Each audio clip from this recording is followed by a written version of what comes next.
Study world IQ के इस video में हम लोग मरणोत्तर काल से रिलेटेड सारे एमसीक्यू प्रश्न को देखेंगे। ये सारे प्रश्न किसी न किसी बड़े एग्जाम जैसे यूपीएससी, बीपीएससी, एसएससी, रेलवे आदि में पूछे गए हैं या तो स्टेट पीसीएस में पूछे गए हैं। और यहाँ पर जो प्रश्न दिए गए हैं वो सिलेक्टेड प्रश्न है। क्या यहाँ पर आप 50% प्रश्न को सही उत्तर दे पाते हैं? तो आप हमें कमेंट करके ज़रूर बताएं। अगर आपने अभी तक हमारी यूट्यूब चैनल को सब्सक्राइब नहीं किया है तो सबसे पहले सब्सक्राइब कर लें और बेल आइकन को क्लिक कर लें ताकि प्रत्येक वीडियो का नोटिफिकेशन आपको समय समय पे मिलता रहे। वीडियो में आगे बढ़ने से पहले एक कोट को देख लेते हैं। जो अपने कदमों की काबिलियत पर विश्वास रखते हैं वो ही अक्सर मंजिल पर पहुंचते हैं। कहने का अर्थ है आप जीवन में जो भी निर्णय लें अपना कदम दृढ़तापूर्वक आगे बढ़ाएं। सफ़र लंबी हो सकती है, मुश्किलें भी हो सकती है, पर नामुमकिन नहीं।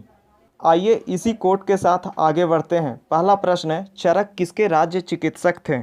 चरक किसके राज्य चिकित्सक थे?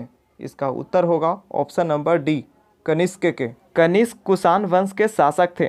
अगर कुषाण वंश के संस्थापक की बात करें तो वे थे कुजुल कड़फिसेस। नेक्स्ट प्रश्न है प्रश्न संख्या 2। प्रश्न संख्या 2 है, भारत में सर्वप्रथम स्वर्ण मुद्राएं किसने चलाई?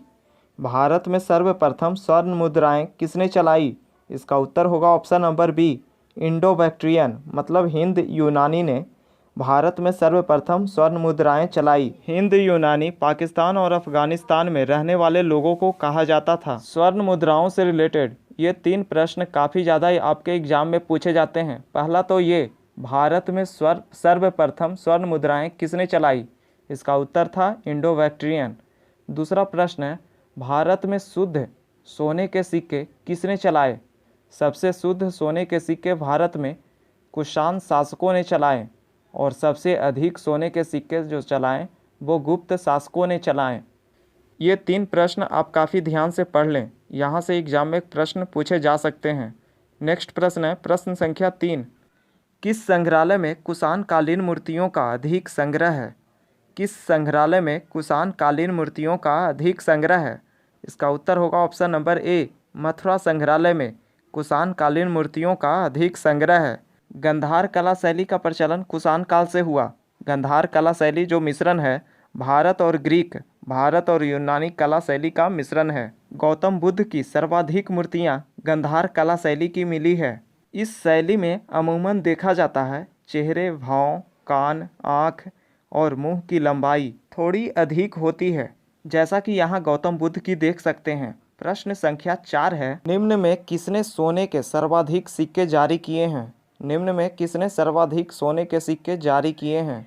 इसका उत्तर होगा ऑप्शन नंबर डी, गुप्त ने। आपके एग्जाम में सिक्कों से संबंधित पूछे जाने वाले प्रश्नों को देखते हैं।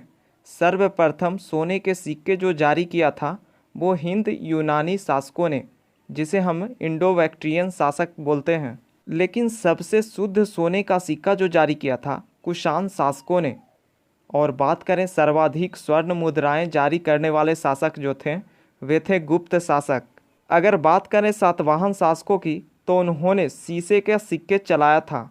प्रश्न संख्या 5, भारतीय रंगमंच में यवनिका मतलब पर्दा का शुभारंभ किसने किया? भारतीय रंगमंच में यवनिका अर्थात पर्दा का शुभारंभ किसने किया? इसका उत्तर होगा ऑप्शन नंबर सी, यूनानियों ने। यूनानियों ने भारत में रंगमंच में पर्दा का शुभारंभ किया। प्रश्न संख्या 6 है, चरक एवं नागार्जुन किसके दरबार में रहते थे? चरक एवं नागार्जुन किसके दरबार में रहते थे? इसका उत्तर होगा ऑप्शन नंबर बी, कनिष्क के दरबार में चरक एवं नागार्जुन रहते थे। और यहाँ पर याद रखें कनिष्क के काल में ही चौथी बौद्ध संगीति हुआ था। प्रश्न संख्या 7 है, शक संवत का प्रारंभ किस सम्राट के शासनकाल में 78 ईस्वी में शुरू हुआ? तो इसका उत्तर होगा ऑप्शन नंबर बी, कनिष्क के काल में शक संवत की शुरुआत हुई। आइए अब हम लोग कैलेंडर को अच्छे से देखते हैं, समझते हैं।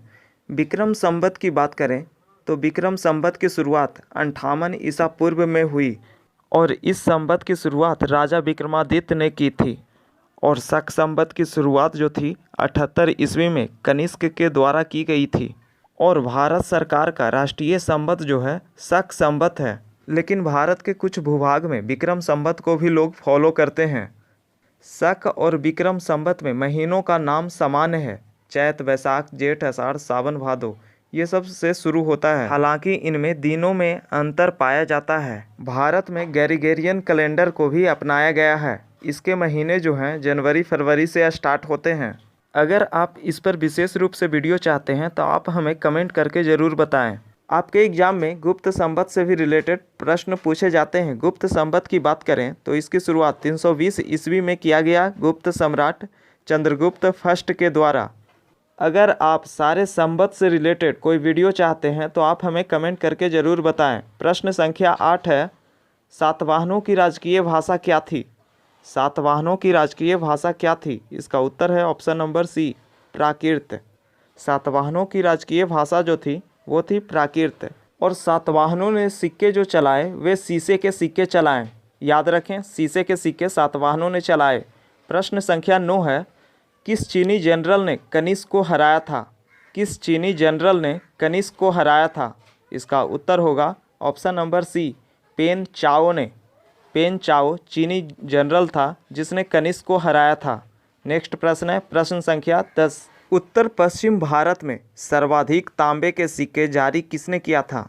उत्तर पश्चिम भारत में सर्वाधिक तांबे के सिक्के जारी किया था किसने? इसका उत्तर होगा ऑप्शन नंबर सी, कुषाणों ने। उत्तर पश्चिम भारत में सर्वाधिक सिक्के तांबे के कुषाणों ने जारी किए थे। प्रश्न संख्या 11 है, पतंजलि किसके समकालीन थे? पतंजलि किनके समकालीन थे? इसका उत्तर होगा option number C, Pushyamitra Shunga के। यहाँ पर याद रखें, महाभाष्य के जो लेखक हैं पतंजलि हैं। महाभाष्य में शुंगों का इतिहास के बारे में पता चलता है। आइए नेक्स्ट प्रश्न को देखते हैं। प्रश्न संख्या 12 है, प्राचीन काल में आक्रमणों का सही कालानुक्रम क्या है? प्राचीन काल में आक्रमणों का सही कालानुक्रम क्या है? तो इसका उत्तर होगा ऑप्शन नंबर ए, यूनानी शक कुषाण। ऑप्शन नंबर ए सही उत्तर होगा। प्राचीन काल में भारत में आक्रमणों का वैसे तो सही क्रम है ईरानी यूनानी शक कुषाण। ईरानी यूनानी शक कुषाण, इसे याद रखें। ईरानियों ने सबसे पहले 600 ईसा पूर्व में भारत पर आक्रमण किया था, उस समय के भारत के सिंध प्रांत के आसपास। नेक्स्ट प्रश्न है प्रश्न संख्या 13, भारत में पहली बार सैनिक शासन किसने लाई थी? भारत में पहली बार सैनिक शासन किसने लाया था? इसका उत्तर होगा ऑप्शन नंबर सी, ग्रीकों ने। भारत में पहली बार सैनिक शासन ग्रीकों ने लाया था। आइए नेक्स्ट प्रश्न की ओर बढ़ते हैं। प्रश्न संख्या 14 है, शुंग वंश के बाद किस वंश ने भारत पर राज्य किया? शुंग वंश के बाद भारत पर किस वंश ने राज्य किया? इसका उत्तर होगा ऑप्शन नंबर सी, कर्णव वंश। कर्णव वंश का जो संस्थापक था वो था वासुदेव। अगर बात करें शुंग वंश की तो पुष्यमित्र शुंग वंश के संस्थापक थे। शुंग वंश से पहले मौर्य वंश था। मौर्य वंश के बाद शुंग वंश आया। शुंग वंश के बाद कर्णव आए। कर्णव के बाद सातवाहन आए। नेक्स्ट प्रश्न की ओर बढ़ते हैं। प्रश्न संख्या 15 है, ईसा पूर्व दूसरी सदी में उत्तरी अफगानिस्तान में स्थापित भारतीय यूनानी राज्य था। ईसा पूर्व दूसरी सदी में उत्तरी अफगानिस्तान में स्थापित भारतीय यूनानी राज्य क्या था? इसका नाम था बैक्ट्रिया। ऑप्शन नंबर ए, इसका नाम क्या था? बैक्ट्रिया। प्रश्न संख्या 16 है, किस अभिलेख से चंद्रगुप्त मौर्य और अशोक दोनों का उल्लेख मिलता है? किस अभिलेख से चंद्रगुप्त मौर्य और अशोक दोनों का उल्लेख मिलता है? इसका उत्तर होगा ऑप्शन नंबर ए, जूनागढ़ अभिलेख से। जूनागढ़ अभिलेख का संबंध रुद्र दामन से है। गिरनार अभिलेख का संबंध अशोक से है। नासिक अभिलेख की बात करें तो गौतमी पुत्र सत्यकर्णी का संबंध है नासिक अभिलेख से। ऐहोल अभिलेख की बात करें तो ऐहोल अभिलेख का संबंध पुलकेशिन द्वितीय से है। तो कैसा लगा ये वीडियो आप हमें कमेंट करके ज़रूर बताएं। नेक्स्ट वीडियो में हम लोग देखेंगे संगम काल को। इसी प्रकार हम लोग सारे इतिहास को MCQ प्रश्न के रूप में करेंगे। इन MCQ प्रश्नों में हम लोग BPSC UPSC लेवल के सारे प्रश्न को करेंगे। हमारे नेक्स्ट वीडियो में बने रहने के लिए स्टडी वर्ल्ड IQ चैनल को सब्सक्राइब करें और बेल आइकन को क्लिक कर लें ताकि नोटिफिकेशन आपको समय समय पर मिलता रहे।